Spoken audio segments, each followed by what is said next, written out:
There are so many pieces of the various technologies of Amazon Web Services. In this nugget, I wanted to just take a moment of Zen.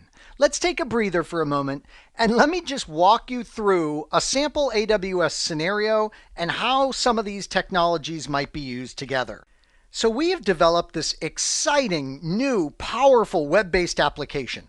And this is going to have global reach, and we want the highest levels of availability.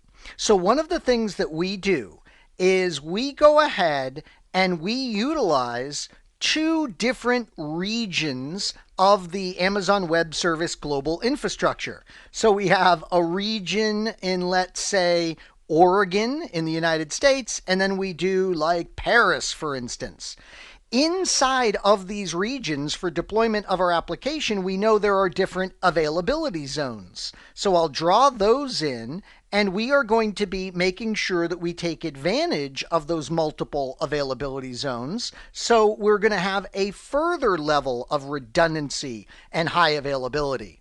So let's say that we put a web server in AZ1 and in AZ2. We have an AZ1 over here and an AZ2 over here, and we have these web servers. And we're monitoring using CloudWatch the utilization of these servers, and we discover that we need even more. So we put a few more in each of these areas. And then we decide sometimes they're not all needed. So we start doing auto scaling in both of these regions and in the respective availability zones. So now there's this automatic expansion and contraction of these resources. What about storage? Well, globally, we have the ability to have these S3 storage buckets, and we can have the files that we need for the website and files that the application might need stored in the S3 bucket. By the way, something clever about S3 is that you can use it to host a static website in and of itself. You don't even need to build web servers. You could have S3 host the website. Pretty cool. But in our example, we've got web servers that we've spun up in all of those different locations.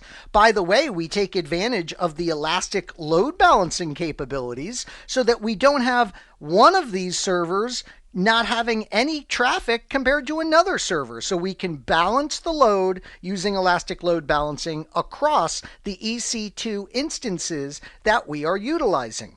We need administrators to help us with this global application that's kicking butt. And that's why we have the identity and access management tools so that we can create user accounts for those users. That is a very strange looking user. So we can have accounts for those users that give them the permissions that they're going to need to assist us with this application. As the application gets more sophisticated, we realize that it's going to need a database layer for storing of information. We look at the different database options and we decide that the RDS, the Relational Database Service of Amazon Web Services, is perfect. So we spin up in each availability zone the RDS implementation that we are going to need for database services.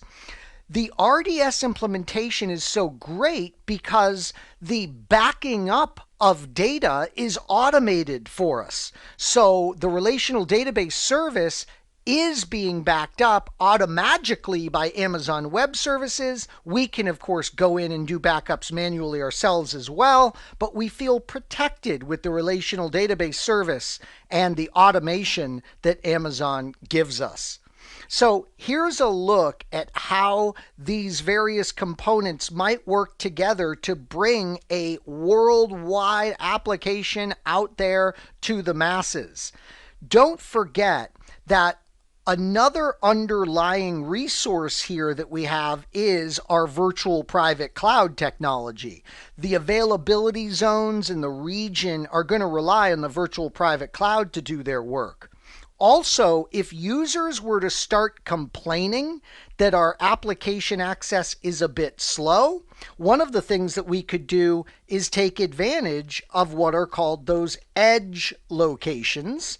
And with the edge locations, we can utilize something called CloudFront. And CloudFront will sit in the edge locations and it will do caching of frequently accessed data so our web servers aren't as busy, and it can deliver the content to the users that are close to the edge location right out of that edge location and minimize the latency rather dramatically. So CloudFront, another service we may want to integrate into this example.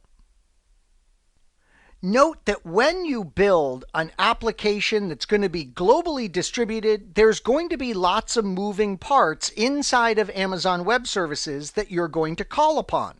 The great news is that it is a modular approach, right? Having it be modular is going to increase our availability to control things.